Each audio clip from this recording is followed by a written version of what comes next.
Dormir de 4 a 6 horas por dia já está bom? Entenda como essa crença está te envenenando e tu nem nota no teu dia a dia. Eu me chamo Gustavo, sou formado em psicologia e esse aqui é o meu canal, o Comportamento e Pensamento. Seja muito bem-vindo e bora lá.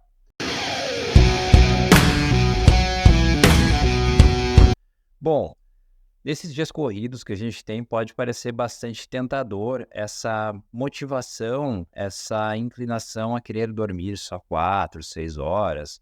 No meio de tudo isso, a gente tem aqueles discursos também da galera que, não, mas tu dorme 4, 6 horas, daí tu consegue produzir muito mais no teu dia, porque tu tem mais tempo livre. Ou então, dormir é coisa de preguiçoso, dormir 8 horas é papo para boi dormir. A gente precisa mesmo é dormir o mínimo do mínimo e dormir tarde, acordar cedo. Agora, será que faz sentido esse discurso? A gente vai ver hoje que não, com base em um experimento de um sujeito chamado David Dinges, da Universidade de Pensilvânia. O que acontece? Bom, eu não sou contra, aliás, antes que alguém comente aqui embaixo, a produtividade ou o trabalho duro ou nenhum desses valores. Eu sou só contra mesmo faltar com o sono para tentar cumprir isso, até porque é um baita tiro no pé e a gente vai entender o porquê. Voltando ao experimento, o David Dinges, ele separou 4 grupos de pessoas. Ele pegou pessoas ali que iam poder dormir durante 14 dias isso, tá? Então, pessoas que iam poder dormir 8 horas, pessoas que iam poder dormir 6 horas e pessoas que iam, aliás, ter que virar à noite. E ele foi ali brincando com o sono das pessoas durante esses 14 dias. Então, teve gente que teve que virar 3 noites seguidas, passou 72 horas acordados. Teve gente que teve que dormir 6 horas durante esse período todo, e teve gente que teve que dormir 4, e teve gente que pôde ali dormir suas 8 horas durante todo esse período. O que ele foi observando? Ele testou essas pessoas colocando uma luzinha com um botão.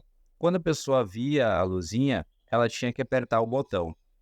E ele foi com isso observando a atenção e o tempo de reação das pessoas. Então pode parecer meio bobinho assim, mas é um contexto de laboratório. Então, com contexto de laboratório, tu faz ali um experimento que caiba dentro do laboratório e que possa ser depois generalizável para o mundo externo. Nesse caso, ele estava mensurando, com base nesta luzinha e neste botão, a atenção e o tempo de reação das pessoas. Agora, imagina isso no contexto externo. Se a pessoa ela teve uma atenção prejudicada nesse experimento e um tempo de reação prejudicado, e a gente logo vai ver que teve, imagina como seria isso no mundo externo. Eu preciso fazer esse raciocínio antes de entrar mais a fundo na pesquisa, porque senão parece que eu estou falando só de laboratório, de uma coisa mais artificial, mas não. Isso é feito justamente para procurar por resultados no mundo real. Então, imagina uma pessoa que ela está com o tempo de reação, com a atenção muito lentificada e ela é um segurança, ela é um motorista. O que vai acontecer? Essa pessoa está no trânsito lá, vem alguém ali, vem um pedestre que não olhou direito para os dois lados, saltou para a rua e a pessoa não vai conseguir ter tempo de desviar. Afinal, ela está com o tempo de reação prejudicado. Às vezes ela está com a atenção prejudicada e nem percebeu que a pessoa entrou ali naquele momento na frente do veículo dela. Ou imagina então o segurança que ele é treinado para reconhecer mais ou menos quando a pessoa está agindo estranho ou quando a pessoa está armada e ele deixa passar isso despercebido porque ele não está com a atenção muito boa. Então, é esse tipo de impacto que a gente logo vai ver que produz o dormir mal. Voltando ao experimento, o que foi acontecendo? Justamente as pessoas que dormiram 8 horas permaneceram relativamente constantes no tempo de reação delas quando ela apertava o botão quando via a luz. As pessoas que dormiram 6 foram perdendo essa atenção, esse tempo de reação com o tempo. Foi diminuindo a capacidade delas de ter essa atenção e o tempo de reação mais curto. As de 4 horas, mais rápido ainda que as de 6, foi diminuindo essa atenção, esse tempo de reação.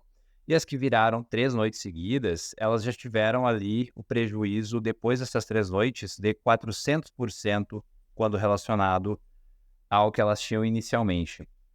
Então, elas estavam 4 vezes mais desatentas e 4 vezes mais lentas. E não só isso, com o tempo, todas essas pessoas que foram dormindo mal, elas foram tendo também omissões. Então não era só uma questão de demorar para apertar o botão quando via a luzinha. Era uma questão também de ter uma omissão. A luz apareceu e a pessoa estava olhando para aquilo e a pessoa não viu. Ela não foi por uma questão de que ela deixou passar mesmo, não, ela não viu, foi uma omissão. Então, essas pessoas que tiveram esse prejuízo de 400% quando passaram 3 noites sem dormir mal, tiveram o mesmo prejuízo que as pessoas de 4 horas quando elas tinham passado 6 dias dormindo só 4 horas. Então isso nos demonstra que esse malefício do sono, ele é cumulativo. Quanto mais a pessoa ia dormindo mal, mais ela ia piorando, ou seja, é dose dependente, é que nem trago, quanto mais tu bebe, mais bêbado tu fica. Então, é algo cumulativo, dose dependente, e é algo que, basicamente, tu pode ter os prejuízos pela privação de sono não dormindo uma noite inteira ou dormindo pouco várias noites seguidas. No final das contas, dá no mesmo. E outra, as pessoas que dormiram 4 horas, depois de 6 noites, elas tiveram esse mesmo prejuízo de quem dormiu 3 horas, certo? Agora, depois de 11 dias, ou seja, mais ou menos quase o dobro de 6, né? O dobro de 6 é 12, elas tiveram pouco antes do dobro disso um novo prejuízo de mais 4 vezes pior.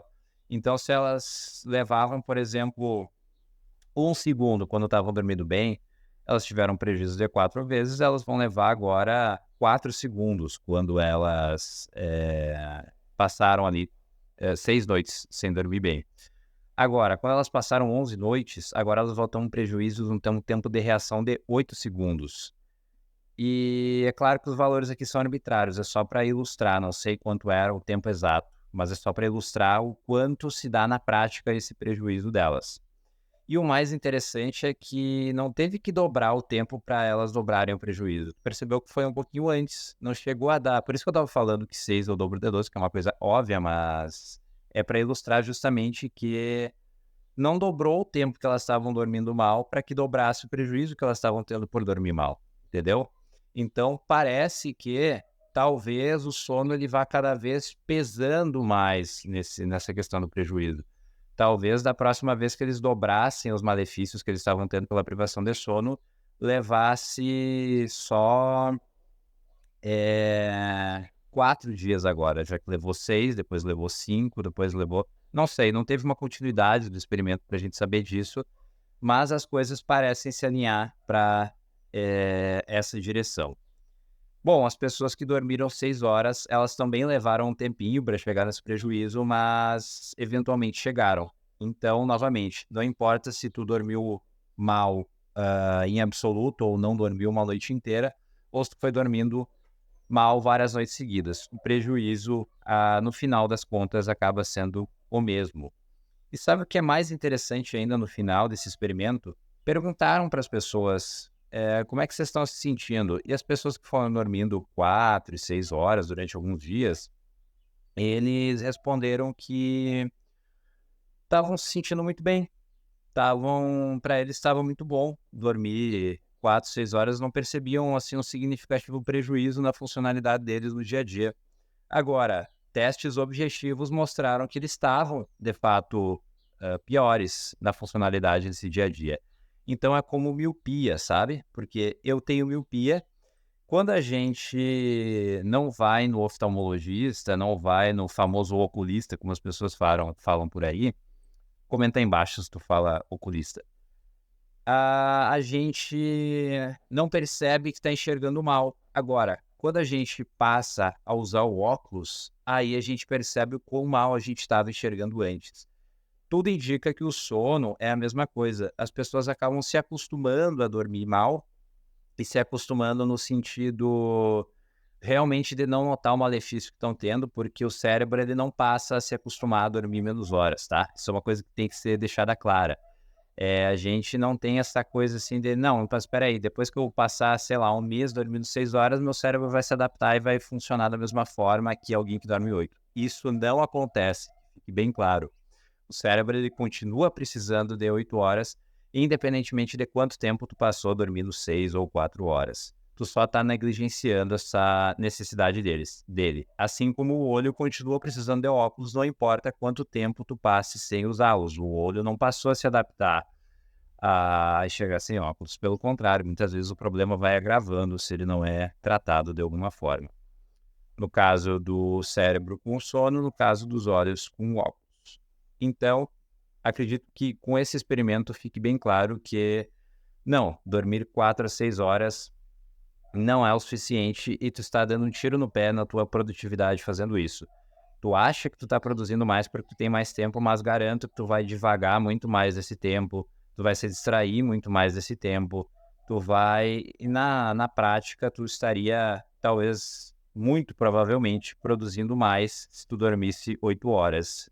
Estaria produzindo mais em menos tempo. Se tu gostou desse vídeo, deixa aí o teu like. Deixa aí nos comentários quanto tempo tu dorme, se tu já sabia disso, se tu sabia desses prejuízos, e se inscreve aqui no canal. Muito obrigado pela sua audiência. Até mais.